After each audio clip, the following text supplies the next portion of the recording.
I think a lot of people too have to really figure out, what do they actually spend? Like, what are their actual expenses that they need to be able to replace? And then as they start making more money, not having lifestyle creep. And I know this because of an experience that I had, like my pre-real estate days when I did network marketing. I got to, 6 figures. I was making like 150 grand a year. And what did I do? I was like 18. I go buy a brand new Jeep. I buy a new BMW. I'm living in a 3,700 square foot house. Like, I do all these things and I'm just spending money on designer clothes like a dummy.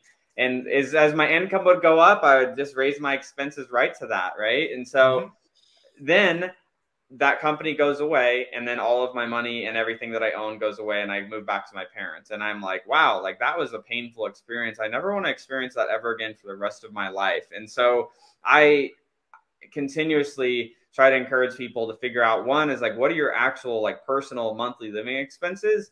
And that should be the goal to getting to that, like getting that replaced. Like, that's what I always am thinking about, is like, how does someone get to that? Because that's like what you said, like you have like more of like the stability once you get to like that 4, because you're getting maybe a couple $1,000s a month depending on the market, the cash flow and everything. But once you get to your personal living expenses are covered without obviously your aspirational, like, going on a yacht or like crazy stuff like that, right? But you have a lot of your bases covered, where then you can go and be risky with like money outside of like your moat.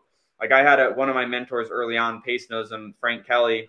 He's like, Cody, you got to build your personal moat. He's like, go and build your financial and, cash flow, and like have that be your moat around your castle. And then you can go run outside the castle and go be, maybe a little bit frivolous on some investments, then be bullish on those. But then you could always run back in, close the drawbridge and go back into your castle.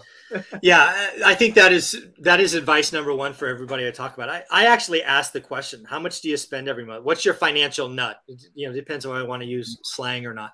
Yeah. But yeah, it is embarrassing how few of us know that answer, right? I ask people all the time, and they usually come back with this: 5 grand, 6 grand, 10 grand, 2 grand. I have to tell you all something. If you give me that answer, I'm going to call on that answer. You're being freaking lazy. It's not 2 grand or 5. It's mathematically impossible for it to end in a round number like that. It is something like $3,807. Yeah. Get the exact freaking number, folks. You don't know where you're going until you got the number. Go get the number. And it's a 2-step process. I just interviewed somebody the other day who went from 0 to 10 units, and he told me his goal was 25 grand. I'm like, that is not your freaking goal. What do you spend every month? It's 5 grand. No, that's not your freaking goal. It's got to be, again, $3,817 or whatever. Do the work, people. Stop being lazy. If you're not doing the work, I'm going to call you out on it. I don't have time to waste.